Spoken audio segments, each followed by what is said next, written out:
toda semana alguém me para na rua para lembrar daquela frase, né? Que, tudo bem, foi engraçado. Não me dá muito orgulho, para falar a verdade. Né? E quando as pessoas lembram disso, alguns anos atrás, alguns anos depois, eu tinha uma coluna na BBC Brasil, que não era sobre futebol, era coisa mais social, cultural e tal. Eu escrevi uma coisa mais detalhada, mais racional sobre a minha oposição, tudo que ela fez. Então, se você lembrar que para uma coisa que eu falei sobre a Thatcher, eu preferia que seria esse artigo. Mas uma vez que você mija na piscina, fica lá. Então, eu tenho que assumir, né? Tem que assumir. Essas conversas, de fato, eu acho que trouxe um impacto significativo. Acho que nem você conseguiria dimensionar na hora que você falou que aquilo traria uma repercussão tão grande, da ponto das pessoas pararem na rua até hoje. Normalmente, assim, como é essa interação? Como que você lida com quem vai falar com você sobre isso? Você aprende, porque eu fico invadindo a casa das pessoas toda semana. Então, você fica acostumado com isso. Normalmente, eu lembro uma vez alguém querendo aproximar para falar sobre isso quando minha mulher estava brigando comigo. Isso foi um pouco inconveniente. Mas, normalmente, é uma experiência enriquecedora, né, de ter a oportunidade de dialogar com as pessoas. Embora eu acho que a mensagem sobre ela poderia ser colocada num termos mais elegantes e mais racionais. Se as pessoas gostaram, quem sou eu para discordar? Sim, eu acho que bastante gente gostou. A reação ali na hora, eu lembro que o Rizek fez um nossa, né? Acho que ele não estava esperando. Não, mas eu acho que Rizek sabia o que ele estava fazendo. Sei. Ele sabia. Ele sabia onde ele estava botando pilha. Eu cheguei à conclusão, porque foi com o Rizek que a televisão brasileira me descobriu, sabe? Eu nunca conversei com ele sobre isso, mas sempre fiquei com a impressão que eu era tipo escudo para ele às vezes, né? Ele botava pilha para eu falar uma coisa que ele gostaria de ter falado. Então, ele não foi nem decepcionado nem nada, né? Ele poderia, como profissional, ter feito essa expressão com os olhos, mas eu não sei, mas eu acho que talvez ali por dentro ele estava batendo palmas. Mas não teve nenhum tipo de combinado assim, ou de preparação, ou de falar, a gente vai abrir falando sobre isso? Absolutamente nada. Não, é tudo espontâneo, tudo 100% espontâneo. Entendi. E você estava falando sobre, né, gostaria de ter sido colocado em termos mais elegantes. Tem algum nível de arrependimento nessa declaração? Não, porque até nos últimos anos a gente descobriu de um grande amigo dela, né? Um cara chamado Morris Sachi, né? Eram dois irmãos, Morris e Charles, se não me engano, que eram tipo gênios de publicidade por trás dela, né? Fizeram parte do processo dela.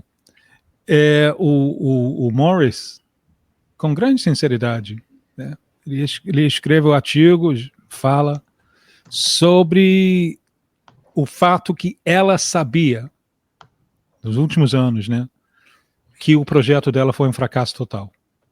Ela sabia.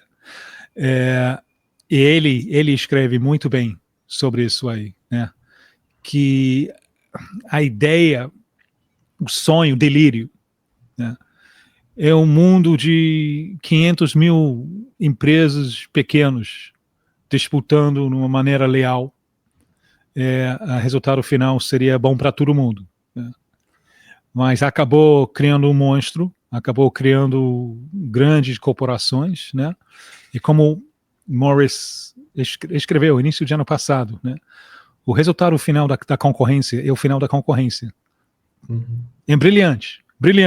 Isso alguém que era um crente verdadeiro do projeto, confessando que os resultados foram muito ruins. Ele lembrando o último almoço com Thatcher, antes que ela morreu, e ela reconhecendo isso, né? Mas foi através dele que a gente sabe disso, né? Através dele. Faltou a ela a sinceridade, a necessidade de ir para o público e falar, olha, a gente tentou fazer isso, não deu certo, né? O fato que ela não fez com o grande amigo dela falando que ela sabia que o projeto fracassou, para mim é um grande índice de covardice intelectual, né? É por isso não tiro nenhuma vírgula que eu falei, porque o colapso da sociedade ocidental, e a gente está vendo sequelas no Brasil, a gente está vendo os mesmos processos aqui no Brasil, são muito grandes, muito grandes, né? Pessoas enriquecendo através de ter patrimônio e não através de trabalho, né? O dinheiro sendo sugado de quem produz, de quem tenta produzir, para quem cobra aluguel. Isso para mim não tem pouco a ver com imigração. O colapso da sociedade ocidental vem da quebra de contrato social. O contrato social era, se você trabalha, tu pode ter uma vida decente, pode botar um teto em cima pode, as necessidades básicas pode ter lá. Para muitas pessoas que trabalham muito, isso não existe mais. Esse quebra básico na contrato social vem das ideias dela, né? Como fala o grande economista norte-americano Michael Hudson, o Thatcher era um idiota útil para capital financeiro. As consequências nas comunidades, as consequências nas relações sociais, é difícil resgatar a coisa boa do que ela os problemas que o meu país está caindo em pedaços. Eu culpo ela para muita coisa. Como eu estou falando, o fato que ela parece, através do grande amigo dela, a gente sabe que ela chega no final da vida com a conclusão que o projeto não deu certo. Eu acho que você tem um dever moral de compartilhar esse conhecimento com o público. Ela não fez. Sim, você, depois do choque do Rizek lá no ao vivo, você começa a falar sobre como parece que ela nunca entendeu o conceito coletivo de sociedade, né? Não. É uma linha dela, é uma linha famosa dela. Não existe sociedade. Só indivíduos e suas famílias. Sim. Isso é uma linha dela, isso é textual. E quando você leva para o futebol, né, Tim, acho que você também chega a comentar isso, acho que explica muita coisa da relação com os hooligans. A gente vai chegar em Hillsborough, lá em Liverpool depois, né, e acho que tá tudo diretamente relacionado. Eu não culpo ela para a violência nos estádios, porque isso era uma coisa que estava rolando desde tipo o final da década de 60. Então, tem muita coisa lá que é bastante maior do que ela, além do controle dela. Mas as tentativas no Hillsborough de botar culpa em cima das vítimas, né, são... Eu não entendo como as pessoas conseguem dormir à noite. Realmente não entendo. Ela fez parte desse processo. Então, mais um motivo para ter um certo desprezo. Sim, a capa do The Sun. Eu tive em Liverpool em abril de 23. O Márcio até falou na live de ontem, eu gosto muito do Liverpool, do time, desde há muito tempo, e aí consegui juntar um dinheiro para ir lá, para conhecer a cidade, tá? Uma curiosidade que eu tinha. E fui sozinho e interagi muito com taxistas, com motoristas de aplicativo, com dono de hotel. E um pessoal, aqui o Lula tinha acabado de ser eleito, estava nos primeiros meses de governo, e eles perguntaram muito sobre a política daqui. Sim. E aí eu lembro que, acho que foi com um taxista que eu fui comparar o governo Bolsonaro com o modus operandi da Thatcher, e ele falou, tipo, cuidado com esse nome, não fala esse nome por aqui, porque não sei se, talvez não seja uma opinião geral no país, mas nessa região específica, né, fugindo da capital. Sim, é uma cidade com bastante raiva contra ela, né? Bastante raiva. Também é uma cidade com um toque muito forte irlandês, né? Que dá um tempero muito interessante para o Liverpool. Você cresceu com raiva dela também? De como foi sua experiência pessoal morando? Mas muitas vezes eu me acho um tipo embaixador para um país que não existe mais, né? Porque eu nasci em 65, né? Que foi um bom momento para nascer. Pronto para desfrutar os benefícios do estado de bem-estar social que foram colocados depois da Segunda Guerra Mundial, né? Eu sou de uma família bastante humilde. Meus pais saíram da escola com tipo 15 anos por lá, né?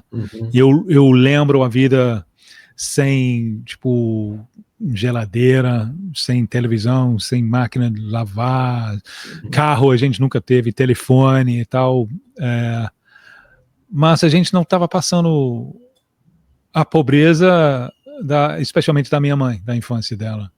A nossa situação era diferente, né? Era limitado. A minha mãe era pobre. Minha mãe cresceu numa pobreza bem brasileira. Eu não. Eu cresci limitado. Mas nenhum problema. Se fosse hoje em dia, isso por causa das mudanças de Thatcher, ia ter um momento quando a gente ia ficar sem teto. Né? Porque o meu pai ele trabalhava numa loja, um tipo Casas Bahia, esse tipo de loja. Ele perdeu o emprego e nosso apartamento era ligado com o emprego. Então, tinha que sair do apartamento, ele desempregado. Se isso for hoje em dia, a gente estaria na rua, né? Mas naquela época, o Estado forneceu moradia. Então, o Estado, para mim, forneceu saúde de graça. O Estado forneceu para mim educação de graça. Fui a primeira da minha família de fazer faculdade, que nem era de graça, me pagaram para ir, sabe? Então, você tem uma situação onde o país está investindo nas pessoas, né? O lado de Thatcher, eles adoram falar em meritocracia. Mas, quando você lança ataques sobre a educação pública, quando você tem um sistema de educação particular, meritocracia não existe. Não existe. Porque os ricos conseguem colocar obstáculos que vão excluindo a maioria da população, né? Isso vem acontecendo depois dela.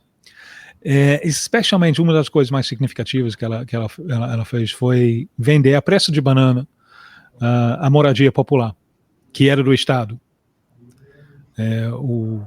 Se você morava lá um tempão, você ganhava um desconto incrível, né? Meus pais compraram um apartamento. Todo mundo, mas sem repor. A consequência disso foi que o figura de senhório voltou, né? O cara que compra 4 apartamentos, um para morar, 3 para faturar. E o preço, e tudo isso era planejado, o preço de moradia subindo. Isso é história, infelizmente, chegou no Brasil também, né? Depois do Plano Real, no início, especialmente nos primeira década, iniciando a primeira década de século atual, explosão no preço de moradia. Você está numa situação onde o aluguel cresce muito mais do que o salário, jogando pessoas na precariedade. Isso é um desastre. Isso é um desastre em termos, na verdade, um desastre em termos econômicos, porque o pessoal tem menos dinheiro para ir para a rua comprar coisas, né? Aquele dinheiro está sendo sugado pelo classe que tem patrimônio, que eles vão gastar no exterior, nas férias, ou comprando mais imóveis e aumentam ainda mais o preço de imóveis. Assim, você mata um sentido de comunidade, porque as pessoas têm contratos bem curtos de aluguel, e depois o cara quer aumentar e tu tem que sair procurar moradia mais barato. É a morte da sociedade. Né? É a morte da sociedade, as consequências disso em saúde mental, né, são muito grandes.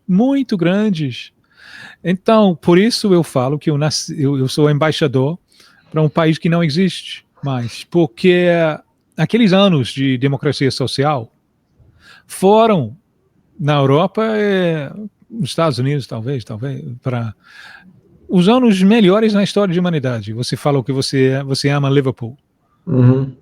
Os Beatles vêm de onde? Qual é o contexto cultural dos Beatles? O contexto cultural é garotos que, do seu nível social, receberam uma educação, um nível de educação inédito. A curiosidade intelectual deles era sensacional. Né? Esses caras, logo, eles não estavam se comparando com Elvis Presley. Estavam se comparando com Magritte. Né? Isso é educação. Isso é um processo que potencializou as pessoas. E esses benefícios, a partir de Thatcher, o império volta com contra-ataque, né?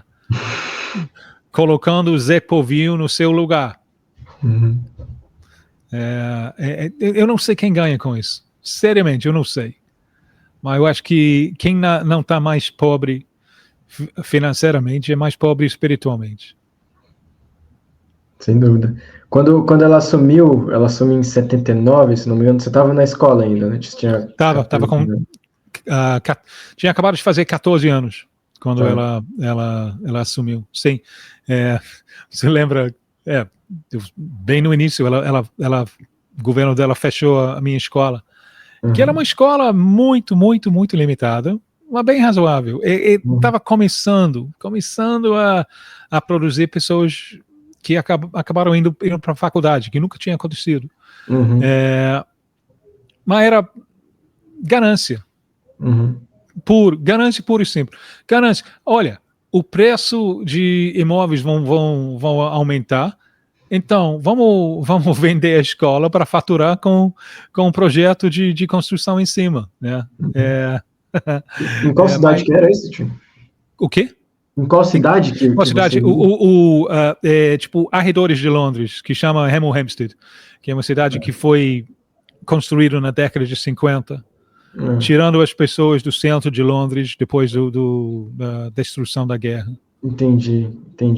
E era uma região, uma cidade mais industrial ou era... Era indústria leve, muito indústria leve, tipo engenheiros, fábricas assim. Então não era, porque era uma cidade nova, não eram as tipo indústrias tradicionais, né? Aço, carvão, nada disso. Era mais indústria leve. essas regiões de indústrias mais pesadas sofreram ainda mais, né? Muito mais. Que estava acontecendo de qualquer maneira. Estava acontecendo. Né? O FAT deu um impulso nisso aí. Até a recessão que ela provocou de propósito, quando ela assumiu, porque o grande objetivo era quebrar o poder dos sindicatos. Isso era o grande objetivo.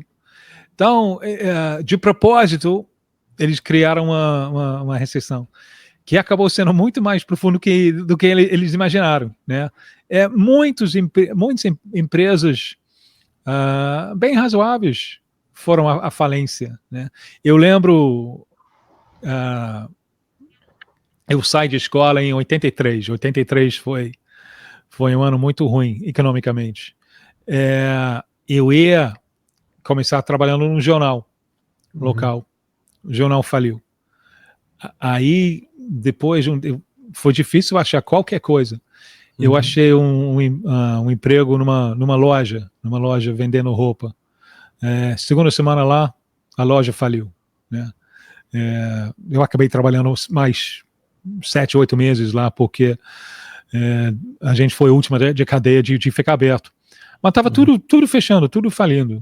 Foi isso aí que eu pensei, porque eu nunca tinha pensado em ir para a faculdade.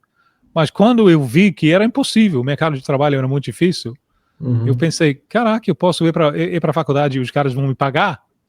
Vamos lá, que foi muito importante ir para a faculdade, né? Porque aí eu estava conhecendo pessoas de outros níveis sociais, de outros lugares, de outros países, abriu muito a minha cabeça, e justamente isso foi possível porque o governo pagou. Hoje em dia não seria possível, não. Você sente um pouco nessa missão também, Tim, acho que como jornalista é uma missão meio inerente a nós, mas com todo esse seu contexto, esse seu background, para usar uma palavra em inglês, de quase que ensinar brasileiros frente a todo esse contexto mais atual que a gente tem aqui no país, sobre o que foram esses anos, sobre quais os efeitos que a Thatcher causa até hoje? Um pouco, sim, porque eu acho que quem recebeu uma oportunidade, eu acho que tem meio obrigação a compartilhar. Né? Eu recebi oportunidades, né, através dos investimentos do Estado. Então, foi muito bom para mim. Eu acho que foi muito bom para a sociedade em que eu cresci. Então, eu acho importante argumentar a favor desse tipo de valores. Né? Sim, é uma coisa importante para mim. Entendi.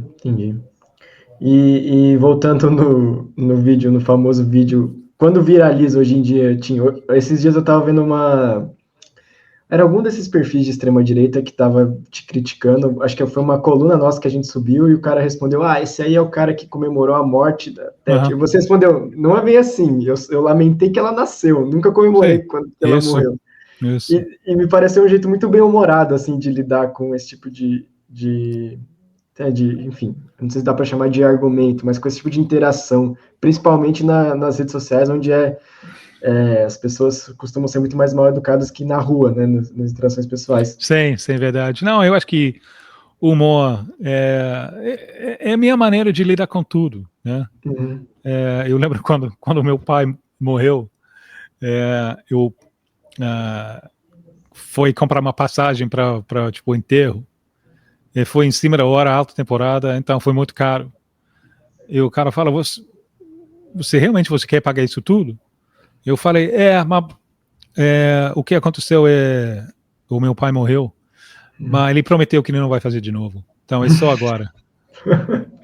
Então é a única maneira que eu tenho para lidar com o mundo. Né? Tem que. Eu acho que humor é bom senso dançando. Vamos dançar um pouco. Perfeito. E outra curiosidade que eu tenho chegou a ter algum reconhecimento, assim, te abriu alguma porta esse vídeo, essa opinião específica em algum lugar? Não, nenhum. Não, imagino que tem mais possibilidade de fechar portas. Sim.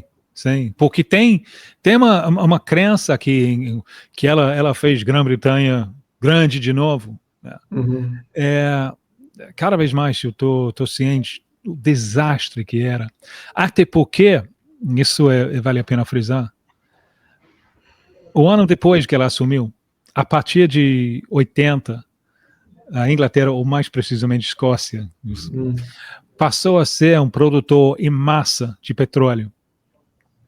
Um dos grandes produtores de petróleo no mundo, chegando do Mar do Norte, mais perto da Escócia. Então, o dinheiro que o governo estava recebendo disso aí não está no gibi.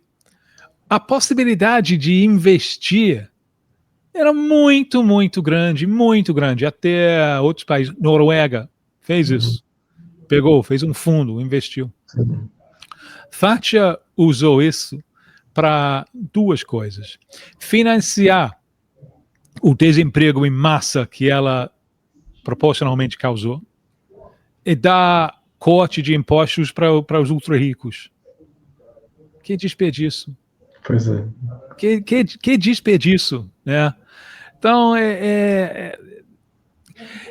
eu acho que tem um consenso crescente no meu país, até muitos no lado direito, que o projeto neoliberal foi um desastre total. Foi um desastre. Né? Até, eu acho que um pouco surgimento de fascismo tem um pouco isso. Né? O surgimento de fascismo é, em parte, uma tentativa de recuperar valores comunitários. Só que a questão vira quem faz parte do comunitário e quem não deveria fazer parte do comunitário. Mas, de uma certa maneira, é uma rebelião dentro do lado direito contra o neoliberalismo. Então, eu acho que tem eu acho que a história vai ser muito mais cruel para ela do que eu fui falando com risada. Perfeito. E no dia, depois do programa, alguém chegou a te dar algum feedback, direção, ou mesmo Não, nada. Nada. Entendi. Isso que você falou de uma rebelião contra o neoliberal até dentro da direita, acho que até o Brexit pode ser interpretado, né, nessa... Sim, não, menor dúvida. Menor dúvida. Comunitário, mas escolhendo quem vai fazer parte dessa comunidade. Isso. Menor dúvida. Beleza. E uma última pergunta, Tim, para a gente fechar, fica à vontade se você não quiser responder, mas eu queria saber se tem alguém hoje que está vivo que você está de luto que nasceu, se é alguém da nossa realidade brasileira. Não, eu não vou... Não. Eu tenho algumas ideias, mas vou guardar para mim, né? Eu não quero... Se eu ainda estou aqui daqui a 15 anos, eu não quero pessoas me parando na rua falando, que bom que você comemorou a morte de tal pessoa. Não. Eu gostaria... Se eu sou lembrado, que eu não deveria ser lembrado, eu gostaria de ser lembrado para coisas mais positivas. Perfeito, entendo perfeitamente. Tim, muito obrigado, um prazer falar diretamente com você. Faz muitos anos que eu te acompanho, então continuarei assim no Sport TV, na live. Valeu. Muito obrigado.